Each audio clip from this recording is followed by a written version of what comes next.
I'm good.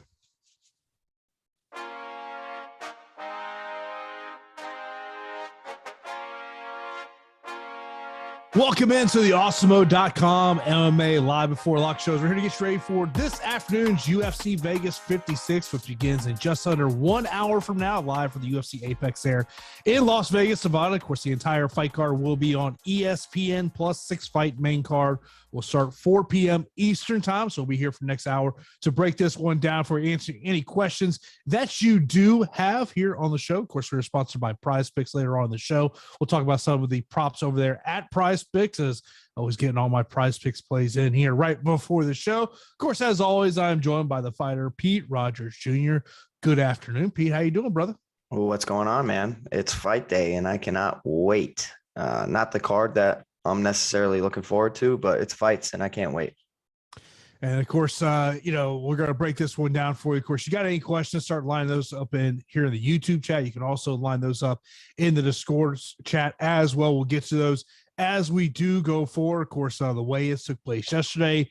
Everyone made weight. No shocker. The heavyweights were the last two guys to hop on the scale because, well, they don't cut weight and they know they got to do a stare down. So there is no reason for them to show up to the Apex early to put the weigh-ins in there. But everyone did make weight. Of course, we'll be monitoring MMA Twitter to make sure no changes have happened here. I want to bring up a question I got in my office hours chat a little earlier today, Pete, and it was basically, who is a fighter that I'm scared I'm not getting to enough? There were two fighters that came to my mind, and I don't know if you're going to have the same two fighters as I do. Saint Denis and Munoz. Well, I can tell you I'm getting to plenty of Munoz today. I love Munoz. I've been backing him all week, and I don't think it's an easy matchup by any means. But if you look at how Tony Gravely's lost, he's lost against top competition. Primarily it's via finish, running into a submission. And I do think that Johnny Munoz has the chops to do so, the jiu-jitsu to threaten. And I think that he's pretty big for the division. And Tony Gravely is a guy that's struggled in the cardio department. So, I mean, if people are going light on Munoz, to me, I'm just automatically going to go heavier. And I just think that, compared to how Gravely's lost, it's a solid matchup. I think that Gravely's striking, though, is better. I'm just interested to see how they engage with each other in the grappling situations. The Saint Denis call, yeah, he got beat from pillar to post, but I think, like, if you look at what he brings to the table, attempting 14 takedown attempts in his first fight against Zaleski dos Santos, which is a massive step up in competition, you're talking about slate breaking potential. 14 takedown attempts. Imagine if he lands half of those. You know what I mean? Like, priced in the mid range at 8,500. It's a fighter that I'm getting to. It's just, it's tough to gauge the confidence level for either fighter, Stolze or Saint Denis. Yeah, I mean, one of the guys I look at as potential slate breaker today is Evelev against Ige. Ige is one of my pump plays I do like today just because of the salary, 6,800 over on DraftKings. It is a fight that I do expect to go 15 minutes, but if Evelev goes out there and he scores 2+ takedowns every round, he has a chance to rack up some points there. So that's kind of what I'm thinking there. Of course, if you do put in a super chat, your questions will go to top of your queue. And CS, I appreciate you already in the super chat. He goes, when you get to the main event, please tell me a recommendation for 9 555 lines for me, how many of each and how many fades of the main event. The main event is not a priority for me today, Pete. I look at Rosenstruck. First off, he's not a volume puncher. So to me, when I'm talking about exposure for Rosenstruck, it is about thinking he's going to get a first or second round knockout. If this, like you always say, third round stoppage in a main event is the worst stoppage to have. You want it to be, later on in the fight. But Volkov, I think, can rack up some points, but I think he needs to go 5 rounds. I mean, it's just, for me, it's just not a fight I'm prioritizing. Yeah, I mean, I'm lighter on it than I usually am. I'm predicting that Volkov at range, as long as he doesn't crash forward and run into a big shot, I think that this will be a methodical type of striking affair. And Jairzinho is going to be wise to make sure that he doesn't run into a front kick, a knee up the middle, get tagged with some straight shots. And he's going to be getting hit with broomstick jabs at distance. So he needs to close distance. And for a guy who's struggled with volume, like I think that he grades out, Jairzinho grades out like decently well, because if he wins, you would imagine he would score decent because he has a ton of first round finishes. He has that death touch, and priced where he is, and he has 5 rounds to basically find that chin. Now, it all depends on other underdogs if they come through or not. But Jairzinho should be like not a priority by any means, but like one of the top 5 guys you're getting to in the bottom end. You know what I mean? Like it just makes sense to have some exposure. I'm not like in love with the fight. I do think that Volkov's going to be better over 25 minutes. And I am predicting that Volkov, is going to win the decision. But you have to just think, if Rosenstruck wins, if it's not in the 3rd round, right? Maybe, first or second touches him. He could end up breaking the slate at that price. Yeah, I mean, one of the things I found myself was when I was hand building lineups, it was a little bit of a struggle for me because that under 8,000 range, you just look at some of these fighters in the 8,000 range. I mean, you mentioned about a Dan Ige at 6,800. Maybe you think a Lucas Almeida can pull off the upset against Trezano. It was really just tough for me to find fighters under 8K that I really liked on DraftKings.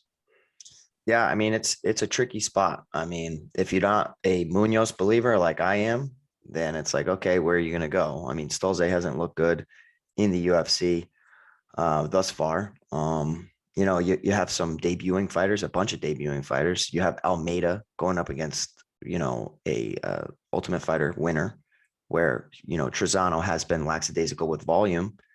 It's like, yeah, I mean, in his wins, if you look at his record and you see he has 9 first-round wins. So Almeida down at the bottom end, and he's very, very aggressive, and he has sneaky jiu-jitsu.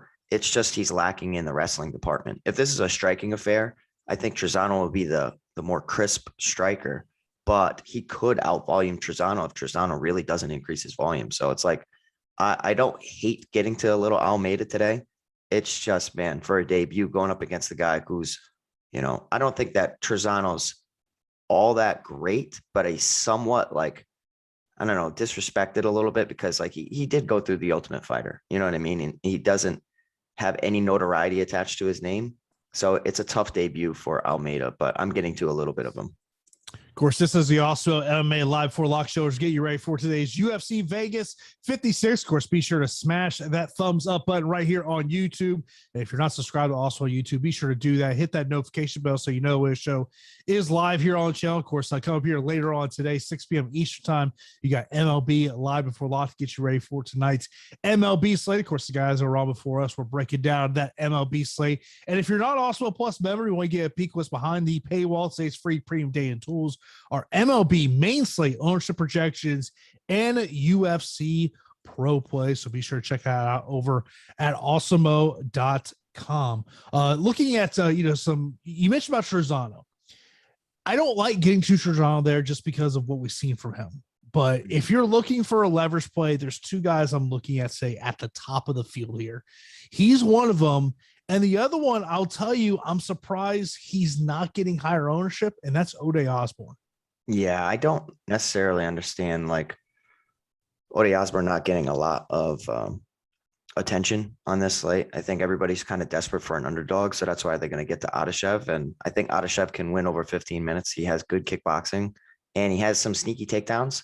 It's just he's going to be at a massive reach disadvantage against Ode Osbourne, who has more KO power than him, and he's more athletic, but he has a questionable gas tank, as evidenced in his previous matchup against CJ Vergara. But for me, when I made my model today and I looked at it, Ode Osbourne has 7 of his 10 wins coming in the first round. So he has massive slate breaking potential.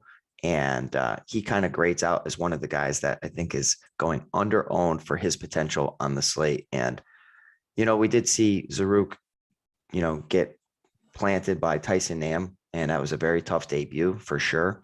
I think he's shown that he has skills to compete at this level, but it's tough. It's tough to see Ode Osbourne. And if he wins, it's primarily in the first or second round. So why is he not getting more attention? Yeah, I mean, it's when I saw that, it was a number that threw out there. Someone asked me earlier about fight or fighters that I'm fading. The number one fight I'm fading is Felice Herrig and Carolina Kowalkiewicz. We'll talk about prize picks. I do like the prize picks prop on Felice Harrigan and significant strikes. We'll talk about that a little bit later. But in terms of DFS, I don't really love this fight from a fantasy perspective. Is there any other fighters that you find yourself really fading this week?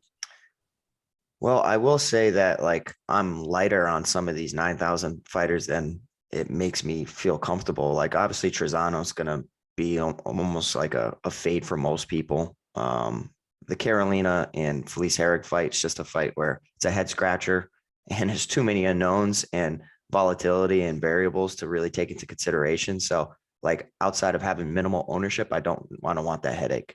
I do think that I don't know. I'm light on Tony Gravely here, and I think he has great slate breaking potential. It's just like it's because of how I like Munoz today. The Damon Jackson and Evloev, they're in interesting spots because I do think that on a regular card where Argueta is debuting, not facing Damon Jackson, I like Argueta a lot. Like I think that he has amazing wrestling, and I just don't like him moving up a weight class. So it's tough to see if the wrestling's going to cancel out, which could cap, Jackson's wrestling potential. I doubt it. I think the size might be a little too much for Argueta here. But I'm lighter on some of these 9,000 options. And, my darling in the 9,000 is Rinat Fakhretdinov. And it's just kind of like save a little bit here so I can get to the other high 8,000 options that I like. Let me throw out a quote that Felice Herrig said to Yahoo Sports and get your take on it. If I didn't win the fight, I feel like it's the universe saying that it's time to close this chapter in my life. If I go out there like that, it's like it's whatever, but I don't have the desperation anymore. Like I have to win. No, if I get cut from the UFC, I'll get cut from the UFC. And that's from Felice? Yes. I don't know. It's such a headache. Like, you know what I mean? Like if I need to pop Tylenol when I'm trying to break down this fight, it's just I'd rather pass, because I can see like one person winning a round and then it just being people are going to be flocking to Carolina because of the volume and because she already holds a win in the previous matchup, and volume and total strikes could be enough to get you 90 points, similar to how she did in the first encounter. I don't have faith in either one of them though. I mean, we're talking about like, Carolina having that BJ Penn type of loss record right now inside the UFC. You know what I mean? Like it's crazy. Yeah, but she's also fighting the elite of this division. I mean, is she though? I mean, it's like, it's tough competition, but it's like, I don't know. She has to show you something. She just looks like she's lost a step. I don't think that Felice looks all that good either. So I understand why people are getting to Carolina. I would just rather move on. Yeah. I mean, like if I was going to play that fight, it's in cash. It's not in GPPs. Mm-hmm. Because like you talked about this Thursday, when you're talking about the amount of, we have 14 fights here today. The reality is you're probably going to need 650 to 700 points to take down a contest today. Mm-hmm. I just don't see the winner of this fight getting 100 plus points. I mean, it could happen, but like what happens if Felice Herrig goes out there and takes her down and ragdolls her? That to me would be the path for 100 points is Felice Herrig deciding to go the takedown route, which would be the smart game plan. I think it would be the smart game plan. And she's training out of Valley Flow Strike in my buddy's gym. The last person that went out there and had a really, really impressive wrestling performance was Bilal Muhammad, just going out there ragdolling his opponent. Now, there's levels. You can't compare Felice Herrig to Bilal Muhammad, but I'm just saying that they do game plan accordingly. So maybe something to consider, but I'd rather just let other people have that terrible matchup. Look, and if I'm the American top team coaches that's where Carolina Kowalkiewicz has been at, I'm telling her, start throwing leg kicks to the knees. Yeah. So let's fight. She's coming off major knee surgery, and find out early in that fight how confident is she on those knees. Yeah, I mean, it's such a weird thing. You got a fighter who's had 5 losses in a row, and a fighter who's been absent because of knee destruction. So it's like, yeah. Sam, appreciate you in the super chat. He says best DK captain, best underdog for cash and GPP. Looking at the captain contest over on DraftKings. So he got Evelev as the top one at 14,700. I would not want to get Trezano at captain. Nope. Ode Osborne and Minifield are both two interesting captain plays because of the potential of first round finishes there. Volkov at 12,000, 5 rounds to work with is someone that would stick out to me. Look, Volkov's going to be the guy that people want to get to, but I might be looking at someone like, to get a little different, maybe like an Ode Osborne, or maybe somebody I would look at getting to. Yeah, I mean, I like Ode there, but it's tough to not like Alonzo Menifield, $600 less. The winner of that fight's going to be super optimal. It's volatile, right? Because you do have Mozharov dangerous in the first round. I think he has skills, and I think that all this negative press and he hasn't fought good competition at all, but he can go out there and be aggressive and find the chin. He swings good punches. He has really good kicks. I just think that when he starts getting hit, he falls apart. So he's a bully in there.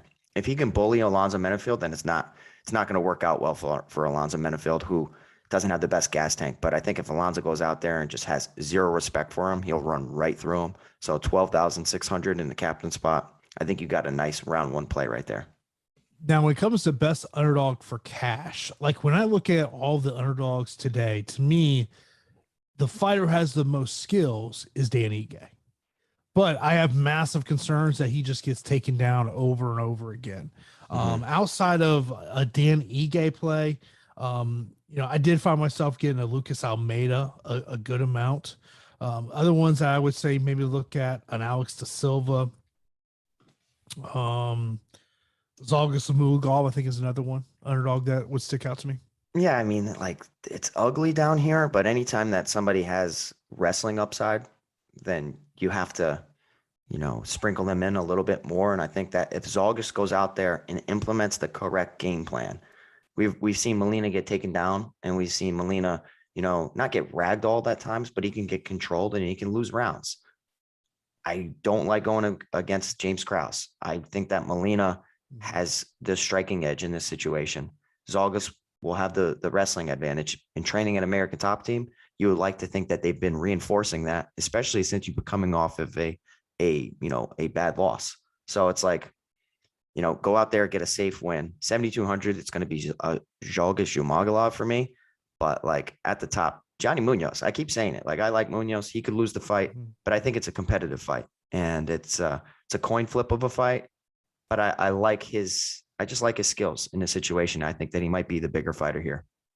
Now, when you want to get access to all the great tools and content we have over Awesemo.com for nearly every DFS sport out there, you guys sign up for it. Also, plus Platinum Pass gives you full access to all the premium content tools on Awesemo.com, including player projections, ownership projections, lineup builder, our premium Discord channel, and so much more. And we have got a deal for you here today during the Live Before Lock show. If you're a new user of Also Plus Platinum, you can save 50% off your first month of Also Plus Platinum. All you have to do is click the link in the video description below to activate this offer, or you can head to our join page and use the promo code MMA LBL, all caps, one word. That's MMA LBL for 50% off your first month of Also Plus Platinum. Again, this is for new users only. And if you're only interested in our MMA DFS packages, you can sign up for an Also Plus MMA package for as low as $295 weekly. Of course, be sure to add Fantasy Cruncher. This is an add-on. It's not included in our base packages, but of course can be easily added at checkout. Stop guessing, start winning. Join Awesemo Plus today. Of course, you got any questions, line those up in chat as well. Looking at some of the other fights, the Menifield Askar fight is obviously, it's not been a good week for the official record for Askar, as I want to say he started the week like 25-7. He's now 19-12. He's trying to display this, but he's definitely talking to a lot of people in this industry. The feeling is if Menifield wins tonight, Askar's probably not getting another fight in the UFC. In terms of this one, it's boom bust on both sides. This one, because I don't think this fight's making it out of the first round, Pete. Yeah, and I mean, it's tough to have so much faith in Menifield just because he's kind of, crapped out in the past. but he has a strong coaching staff surrounding him. So even if they clinch, I think that Menifeld can work towards a takedown, not something that we really see all that often. Um, and if he takes, that's how Askar's lost a lot of his fights. Yes, he's been hit and TKO'd in the past and quit. But I think if you go down and you just implement jujitsu, you can submit him relatively easily. I'm seeing a guillotine choke if they want to do that. And that's probably what I would recommend, just because Askar is dangerous. Like, all the jokes aside, all the negative press aside, he's going to go out there and he's going to try to knock you out really, really aggressively. And we saw OSP do that to Alonzo Menifeld. There's levels. There's levels. I'm just saying, anybody can touch the chin and anybody can find a knockout. Yeah, it's one of those things of, it's, to me, it's the boom bust play of the week. I mean, there's some fights on this card that I believe are priorities, at least priorities for me when we're talking about GPPs. That fight to me is a priority. I think the Osborne Adeshev fight is a priority fight for me in GPPs. You know, the one thing I would worry, one thing I always kind of concern myself with Ode Osborne is him kind of catching himself into a guillotine. Obviously, he's got a massive reach advantage in that fight, so that one sticks out to me.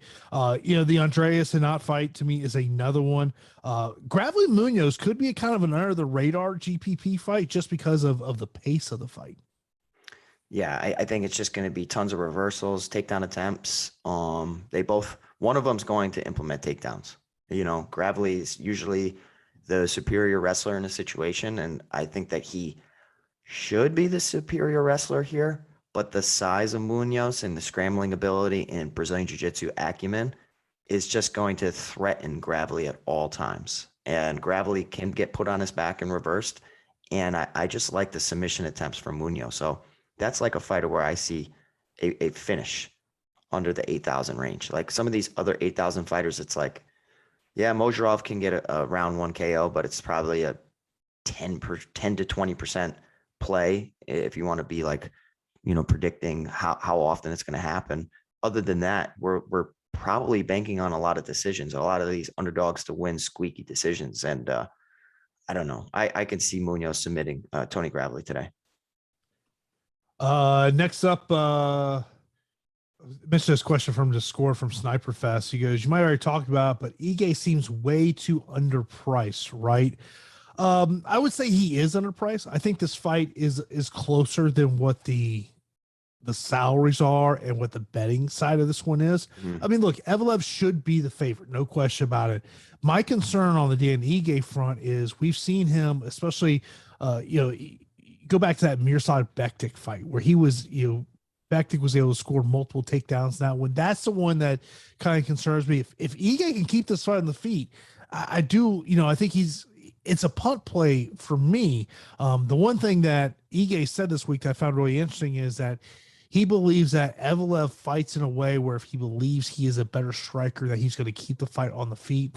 I don't think that's the case here. I think he's going to utilize his takedowns. It's a fight that I expect to go 15 minutes, but as a punt play, and I don't mind getting to Dan Ige, especially in cash. Dan Ige is a dog, man. He'll fight, and he's tough as hell. And every time you want to doubt Dan Ige, he goes out there and he at least leaves it all in the octagon and fights for your money.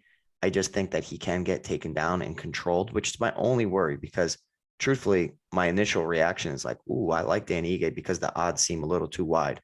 But upon further investigation and looking into tape and all that, it's like, yeah, Evelev can go out there and just get takedowns whenever he wants. So the predicting the fight to go is, Evelev be a decision. That's basically how I'm expecting it. Dan Ige will be tough. He'll challenge positions. He'll even threaten in certain situations, but you could do worse than Dan Ige, honestly. Like, I'd rather give Dan Ige a shot than JJ Aldrich. Like, I'm not on JJ Aldrich today. I really believe in Aaron Blanchfield. And even in a win, JJ just doesn't do a lot. Like, she'll just backpedal. She'll pump out that left hand. She doesn't really press her opponents all that often, but I don't think she's going to have a choice, because I think Blanchfield's going to really press her. And just that forward aggressiveness is going to be a little bit too much. Chaining together a takedown. I'm not like crossing out the possibility of Blanchfield submitting her or TKing her on the mat. I really think that this girl is going to be in the top 5 for a while. And It's just a matter of does she find the finish? So I'm not saying it's impossible. It hasn't happened all that often to JJ Aldrich, but this girl's jiu-jitsu is on another level. Yeah, I want to say I saw the prop bet on Aaron to win via submissions plus 500, which I do like that prop bet. I think, the likely scenario she's going to win by decision, but plus 500 to win by submission when you have those jiu-jitsu abilities, you got to like it. Jorge, I appreciate you. In the super chat, he says top inside distance fighters for DraftKings large GPP. And who would you fade, or which fights would you avoid or be low owned for the same DK large GPP? Inside the distance fighters, you got, first off, the first fight I'm absolutely looking at is the Minifield and NASCAR fight. Then I would look at Osborne Adeshev. Third one, I would probably throw Hanat and Andres as my inside the distance fights. Yeah, so my 3 favorite for inside the distance, it's going to go Menifield, Renat Fakhretdinov, and Ode Osborne. In terms of fights that we fade or avoid, the female matchups would be avoided for me. Outside of Blanchfield, but the only problem I have with Blanchfield is her paying off that price point at 9,600. If you're thinking you want 125, 130 points, can she rack up that amount of points and pay off that price tag? I mean, I love her to win the fight. She should win, but to me, it's about paying off that price tag. And in terms of low owned, like Ode Osborne is someone that really sticks out to me as a low owned fighter. Yeah, he's low owned and in the division, not necessarily known for finishes. But I think that he's going to be a monster for this division. And I'm rooting for Zaruk, of course. But, the 9,000 options are interesting because they're all pretty similar, right? Will Evloev pay off in the decision? Because that's probably how it's going to go. Can he get enough takedowns? Will Aaron Blanchfield pay off in a decision? Comes down to takedowns, comes down to just, control time.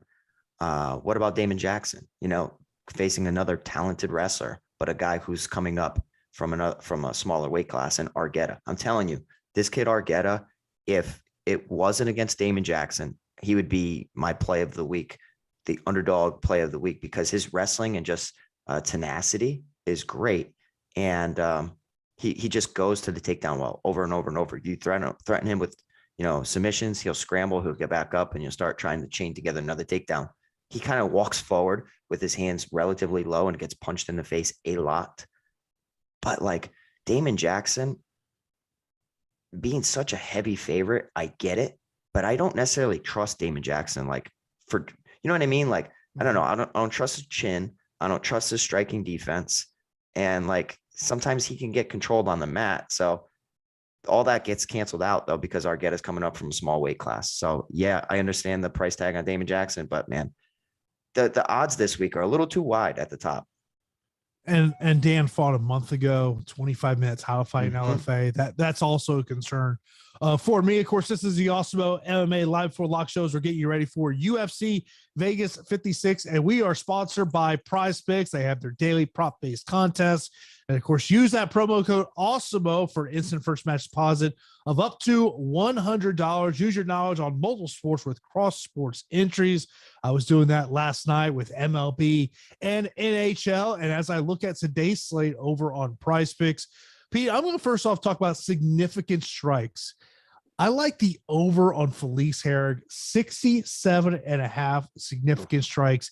It's a fight that I'm expecting to play on the feet. Now, my fear would be is if Felice Herrig does go the takedown route, that's going to hurt that. But I think this fight's going to play on the feet for 15 minutes. And if you just look at when Felice Herrig goes 15 minutes and it's a stand-up fight, she's typically 70 significant strikes and over. So I do like her over there on significant strikes. Yeah, if it remains on the feet, I get it. It's just if she goes to takedown well. So I hate that fight, Jason. I hate it so much. My other one I'll point out is over at Fight Time.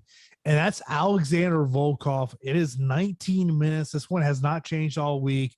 I like the over because I think Alexander Volkov's going to win by decision here. So I like the over there. When the Alonzo Minifield number was 5 minutes, I like the under there. 4 minutes. Oof. That's a little risque. Still might like. I don't know. It's it's interesting. And, the Volkov, I like for betting over 3.5. Personally, I like that. 19 minutes, you're getting close, but I still expect it to go the distance. So I'm going to say over on that. The Menafield and Mojarov fight literally might end in 2 minutes. Like it really Mhm. might. Yeah, I'm just kind of looking at some of the plays I've made over at Prize Picks. So I've also got him in a couple different plays, but not the under 8.5. Look, Andreas is, we've seen what's happened with him in the UFC. Also, I took the under 12.5 on O'Day Osborne earlier on this week, and as I talk about Prize Picks, they this week I want to say props were posted on Monday. So you got to Yeah. get in there early on in the week, try to get advantage on some of these numbers that are there over there at Prize Picks. Of course, use that promo code also for instant first match deposit of up to $100. Of course, appreciate Prize Picks, the sponsor of the MMA Live Before Lock show right here on awesemo.com. Of course, if you got any questions, you can line those up in chat. If you throw a super chat in there, your question will go to the top of the queue. Joe Selecki and Alex De Silva. I know there was a question earlier about Alex De Silva as a underdog play today. I actually think that fight could be closer than we're expecting. And if in the grappling situations, I think that Joe Selecki can dominate. He'll be stronger. He can get and work to the back and start to implement that jiu-jitsu. My issue is if this remains an open mat where De Silva is kind of picking his shots, being the better striker, because he has a ridiculous amount of finishes on his record, primarily coming via KO. It's tricky because I really like Selecki. But if you want to talk about an underdog who can simply avoid the most dangerous part of Selecki, keep it on the feet, and have a great chance to win, I mean, his round one wins. He has 21 victories, 17 of them coming in round one for De Silva, largely due to strength of schedule for sure. But I'm just saying, like, as a punt play, he looked good against Brad Riddell. It's a guy in a decision win who I think, maybe he even KOs Selecki. Selecki did get knocked out against Nicholas Mota in the third round back on the regional scene. But, I mean, it's tough for me to go against Selecki. So I dabbled with a little De Silva, but it's not a strong lean. I feel like the only fight that we have not mentioned to this point is a female matchup between Silva and Botello. Of course, Silva making her UFC debut. Botello earlier this week had noted the fact that she believes if she doesn't get the win, her days in the UFC will be over. Yeah, it's an interesting fight, and they both grade out on my model as two fighters to get to, and the price is fine.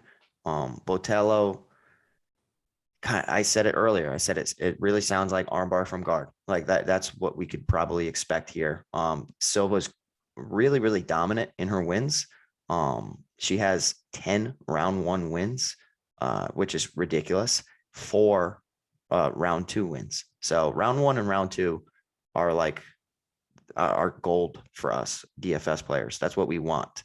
But outside of, the first half of a fight, her cardio is questionable for sure. So as this fight goes on, does that start to favor Botello? I think training at Nova União, it does. And I do think that as long as she doesn't get pinned to the mat, her UFC experience should help her here. But man, Karine Silva looks really, really strong. So, I mean, it kind of grades out close to me for this matchup. And I got to a decent amount of both of them. And the 8,000 play just naturally wound up a little bit more in my lineups because I wanted so many people at the top. Question over to Score Bass about our top low owned plays and GPPs. Osborne's another one, but Asgard to me is another guy that he's getting low ownership. But Pete, we both know if he wins this fight against Minifield, he's knocking Minifield out in the first round. Oh yeah, for sure. It's tough to really back and come out publicly and state that Mojarov is, worth more than the ownership that he's getting, because he's like fought the worst competition. And we've never seen a situation where like sites like Sherdog and all this MMA media are like, and we've never seen this, right? Where like disputing records. It's quite odd. I've heard stories of this happening on the regional scene. Never at the high level. Yeah, not at this level. Mm-mm. You know, it's just it's nothing surprises me in this sport, Pete. But this does kind of surprise me. It's weird. He like legally changed his name to erase some negative history about him, especially within his MMA record.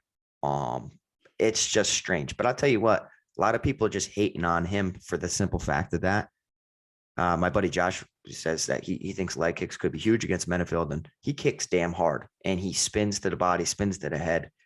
I'm telling you, like he could go out there and knock Menefield out with a spinning hook kick. And then now the UFC is kind of scratching their head saying, are we really stuck with this guy now? Like, you know, people want to see him and we don't want to deal with this headache. And he popped for PEDs a while ago. He used to look like a monster and now he looks like a deflated balloon. So, I mean, there's something to take into his success in MMA. How much of it is because he was on stuff and how much of it is actually skill. His striking skills are there. It's just completely volatile. That's the best I can. Just be careful. No, it's a great point. I mean, it's, you know, if you're playing in a 150 max, you know, I'd probably want to be at the field in terms of ownership with him. You know, take some shots there. It's coming in light though, Jason. Like, yeah, for how this fight could end, it's coming in way too light. And I don't think he's good at all, but I think that you should double the field, truthfully. Yeah. Let's see here. Wayne goes, I got a sick bet for you guys that no one's talking about. Harry Kolakevich draw plus 6,000. I love it. I absolutely love it. I might have to dabble in that, buddy. And you just hope for chaos. That's it. Yeah. You know, Joshua mentioned, he says, you know, Rozenstruik has been working on his grappling this camp. He mentioned this week that he thinks Volkov's going to go the grappling. But Pete, I know you love the fact that Alexander Volkov decided to make some changes. He went to the mountains to start training. Yeah, that's right. Mountains over anything and growing facial hair over anything. So, no, I like Volkov this week, and I'm not buying that Jairzinho is going to grapple him at all. If anything, Volkov will pin Jairzinho to the mat as he has done throughout his career to some fighters, like landing 2 takedowns in a fight. So I think Volkov's just a better fighter. I really do. I don't like Jairzinho has that ridiculous power, but if he doesn't find that KO blow, I think he's going to lose the majority of the fight. Best cash play, not a 9K fighter. Best cash play. I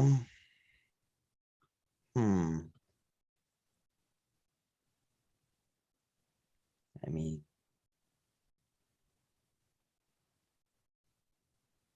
it's got to be Menefield, but it's tough because it's such a volatile fight, but it has to be, right? Yeah.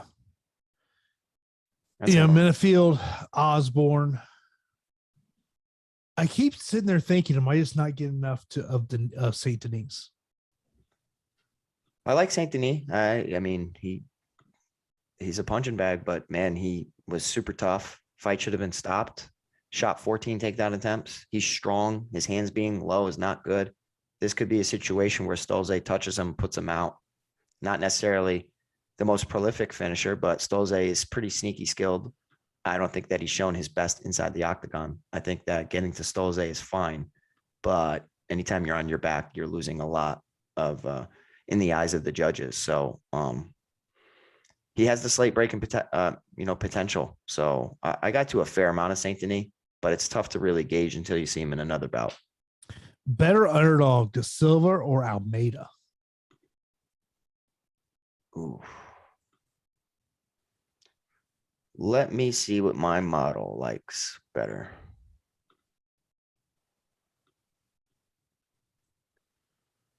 De Silva or Almeida? It's going to be Almeida. And it's just because of his aggressiveness. I don't like the matchup for him, but I do think that he's skilled in the jiu-jitsu and striking department. And if this remains on the feet, you're going up against a guy who's lackadaisical and sluggish with volume. If Trezano doesn't make that change, then maybe Almeida steals it from him. So it's a slight lean towards Almeida. I feel like Mr. Miyagi is trolling us right now. Ooh. For captain mode, Felice or Kovacevic? I feel like that's a trolling mode. It may not be. I mean, like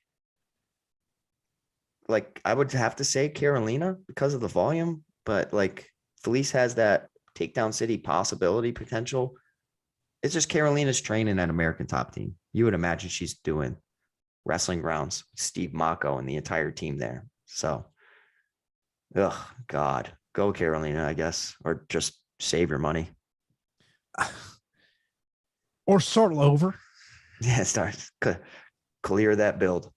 I mean, like I'll say this, you will be completely unique. Miyagi's saying he wasn't trolling. It's a filler for the flex spot.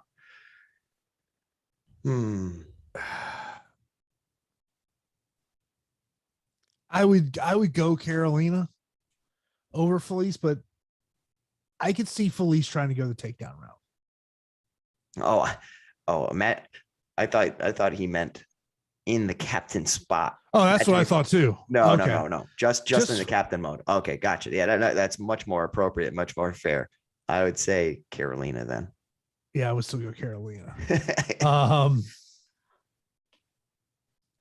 Fighter we're not talking about, Jason. Andreas Michailidis. And I feel like a lot of people and some sharp minds like him this week. I've heard some sharp minds who do like him, yes. I don't know, though. He sucks. Like, he's like, I don't know. And Renat Fakhretdinov, he doesn't have he's fought low-level competition, but his wrestling, he will take you down. He will implement ground and pound. He hits really hard. In all of Andreas Michailidis' losses, he's been knocked out.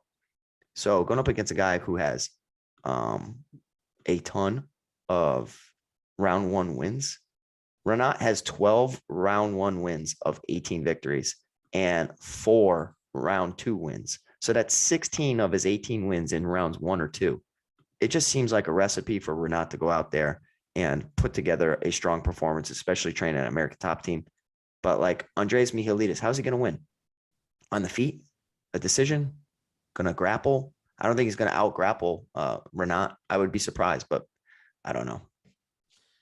My filler, appreciate you in the super chatty. Gravely or Munoz? That is a Gravely for me. It's a Munoz for me. I don't know. We're so torn on this all week. I'm going Munoz. It's like a gut call for me. I think that he's going to I think he's going to submit him.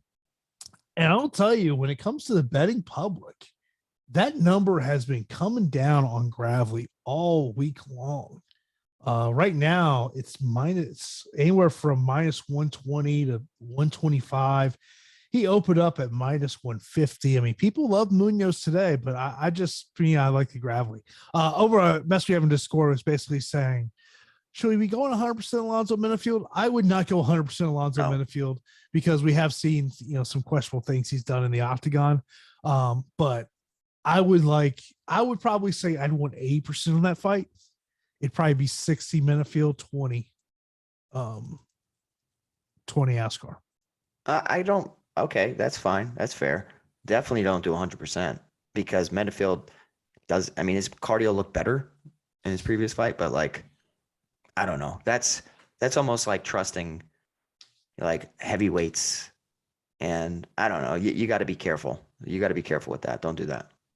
Of course, one of the things that Pete and I love to see after the fights are we love to see those winning screenshots. We want to see you go into the Osmo Hall of Fame this week. Of course, you're rocking that Osmo avatar on your DFS profile. You get that avatar over at osmo.com/avatar. And when you place in the top three of the contests, over 5,000 contestants, tweet your wins at Osmo HOF. You'll win a free month of Osmo Plus Platinum. Only one free month can be awarded to a user per calendar year. Congratulations to Ugly 8 Game, who's over in Discord chat a little earlier today, taking down some contests the other day in NBA, taking down first place, $77,000. Kudos to you, what you're able to do over there on FanDuel. Also, congrats to J187 taking down 2 second place MLB contests over there on FanDuel. Also, Jordan taking down second place in a MLB contest, taking down $40,000. Kudos to you.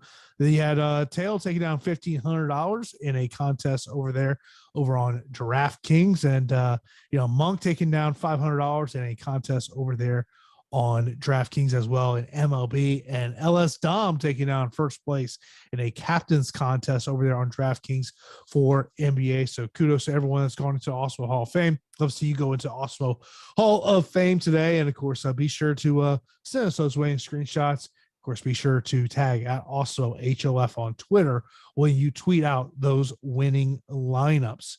Pete, as you were developing your roster lineups today, was there something that you were surprised maybe you're getting to someone a little more than you expected? I mean, Karine Silva's popping on my model, but it's like I don't want to have too much faith. But if you go and you look at her record, it's pretty damn impressive. It's just women's MMA, armbar from guard, fear. Yeah, like truthfully, it's a fear for me. So it's a fighter that popped a little bit more than I was hoping. And I was like, oof, what do I do with that? So I was trying to assess it. I mean, I like Renat a little bit more than the chat seems, and it's totally fine. I think that his wrestling's not as bad as a lot of people are saying. Like, oh, he doesn't come from certain parts of it. Doesn't matter. Like, I'm telling you, he chain wrestles well. And I've watched practices of him as well. And like, he has sketchy skills as far as like, he kind of like swims his strikes. He doesn't throw like crisp punches. It's just like, it looks ugly, but it's effective. And when he's mixing in punches into takedowns, I don't know. Andreas Michailidis is just like underwhelming for me. That's all it is. And it's not like, if he wins, right? If Andreas Michailidis wins, I don't think that he scores amazing. Like he on his highlight, he throws spinning hook kicks, but like he could steal a close decision maybe. But if one fighter of this fight is going to score well, I would believe it's Renat. Next up, our next super chat comes from My Fellow ARC. Says Blanchfield or Evelev, last fighter in. It's Blanchfield for me. It's close. I mean, it's a safer option. What's more surprising? Blanchfield submitting Aldrich or Evelev finishing Dan Ige? Evelev. Right. So I think that's the tiebreaker for me. I'm going to go Blanchfield. Yeah, I mean, Dan Ige, I mean, we've all seen the toughness that he has. I mean, there's been times where you thought he was going to get finished, and he just showed that toughness. I mean, the only thing I would, on the flip side of that, though, is let's say Blanchfield goes out there and just rolls through Aldrich in round 1, maybe round 2. But Evelev wins a 3-round decision where he racks up 7 takedowns and 11 minutes of control time. Competitiveness can elevate a fantasy score, right? Like sometimes if they miss that round 1 quick bonus, like a later round 1 is still going to score solid, but when they're priced so high, maybe not so much. Whereas like Evelev taking Dan Ige down and Dan Ige being so skilled, getting back to his feet and then getting taken to Takedown City. You know what I mean? Like, so it's an argument. It's kind of tough to gauge or predict or project, but like I would have to lean towards Blanchfield in that situation. To go back on the main event and mention about Rosenstruck believing that Volkov is going to go the takedown route. If you're in the Volkov training team, are you almost now fainting takedown attempts to see if you get him to react? I don't know. I mean, you could, but it's tough to really think that these two talented strikers are going to go out there and just change their entire game. You know what I mean? Like it's more so of not open mat takedowns. It's like missed strikes into the clinch, into reversal on the cage, into a body lock takedown. You know what I mean? Like situations like that where it's, we ain't going to have Volkov or Jairzinho fate in a high 2-3 level change and body slamming somebody. It ain't going to happen. I mean, if it does, I don't know, maybe chat next week, we're going to just lose our minds, but it would be more so missed strikes, clinching, trip takedown. Can't wait to see you pull that takedown your next fight. Oh, but people see, the thing is though, I can do it. Not sure that Volkov can do it. Not sure that Volkov can shoot an open mat double leg and or a blast double leg like a Tom Aspinall. Yeah, I just, I just don't see you rolling, starting to fight off, and you're like, hey, let me blast double leg this dude. That's what everybody thinks too. I'm going to do it next fight, right out the gate. Just to really screw with everyone. Yeah. Yep. Yeah, it's not your Man. style. No, Best FanDuel MVP. I haven't even checked out FanDuel today, if I'm being honest. I mean, nothing really salary wise. I mean, the only thing is, I mean, Rosenstruck's priced up a little bit, $17, Volkov $19. I don't like the Trezano price at $20 just because based on the way I see that fight going. You got several fighters who are in the $18 range.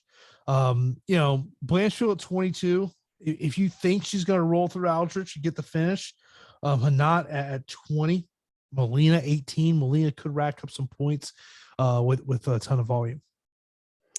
Yeah, so I mean, they don't seem to have screwed up pricing too bad this week over on that site. Munoz at 15 might be my favorite pound for pound value, if I'm being honest. It kind of just looks like I don't know, like if Munoz doesn't win today, I'm gonna hear it on Twitter, but it's just it's a competitive fight. And I just think that Munoz is skilled enough to find a submission or test Gravely and maybe win a decision. First of all, the first person you're going to hear from is me just sending you some emoji. Oh, that's true. That's true because you're on Gravely today, big time, and I'm on Munoz. So one of us are going down with the ship, and it's okay. Just going to be the best way to go. It's just going to be a boom gif. That's all it's going to be. Yeah. Right. Well, we'll see. We got almost 500 people in here. If you guys can hit that like button, get us over to 120. Appreciate it. 150 would be a great achievement. And I'm feeling good, especially from a sports betting perspective. Like sports betting, I think some quick things to target, like Evloev via decision, Volkov via decision.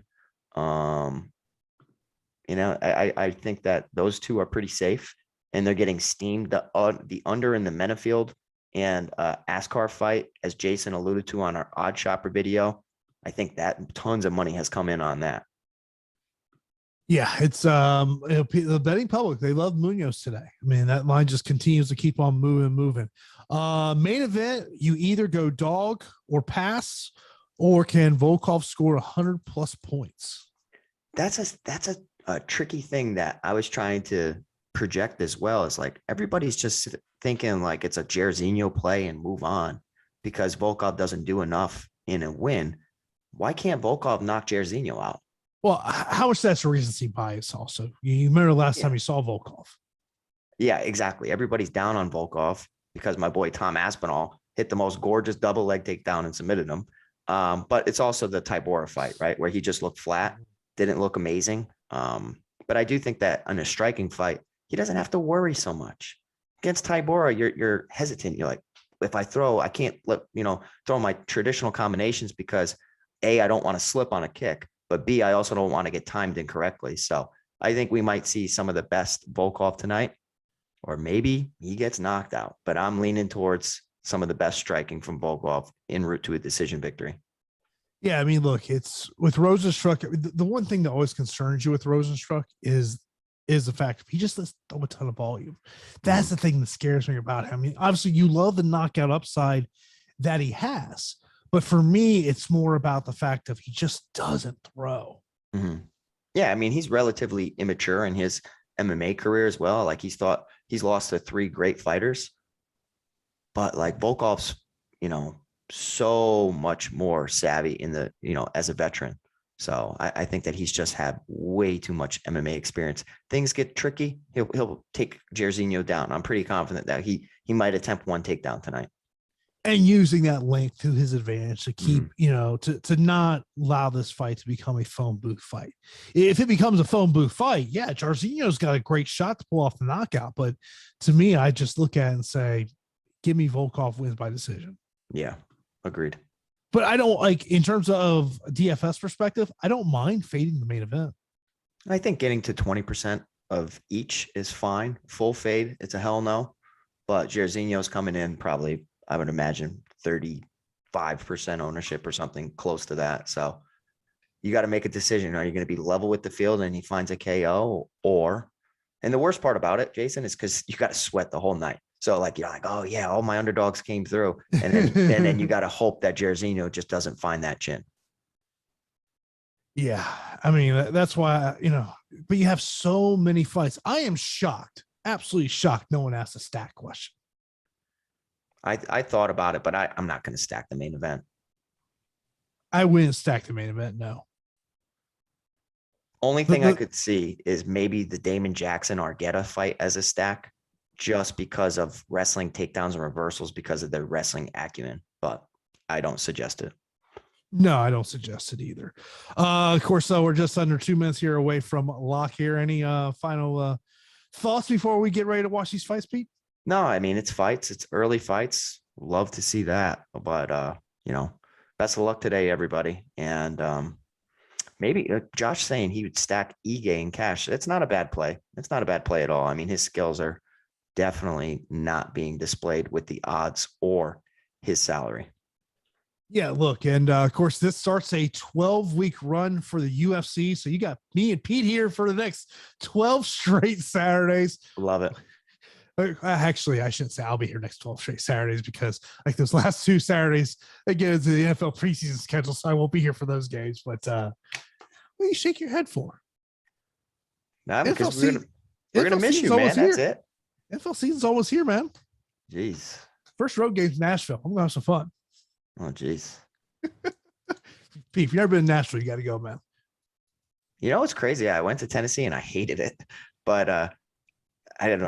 Nashville's a fun party city, bro. Yeah. I mean, I know you're not a huge drinker. You know, you're like 2 White Claws and you're done. Yeah, definitely facts. Goodness gracious. But that is going to do it for this edition of the MMA Live Before Lock. We're skiing lock here later on today here on awesemo.com. We got MLB Live Before Lock. Guys, get you ready for tonight's MLB slate. It is now time for the fights. Hope everyone has a great weekend. We will talk to you next week right here on the UFC MMA Live Before Lock show. Peace.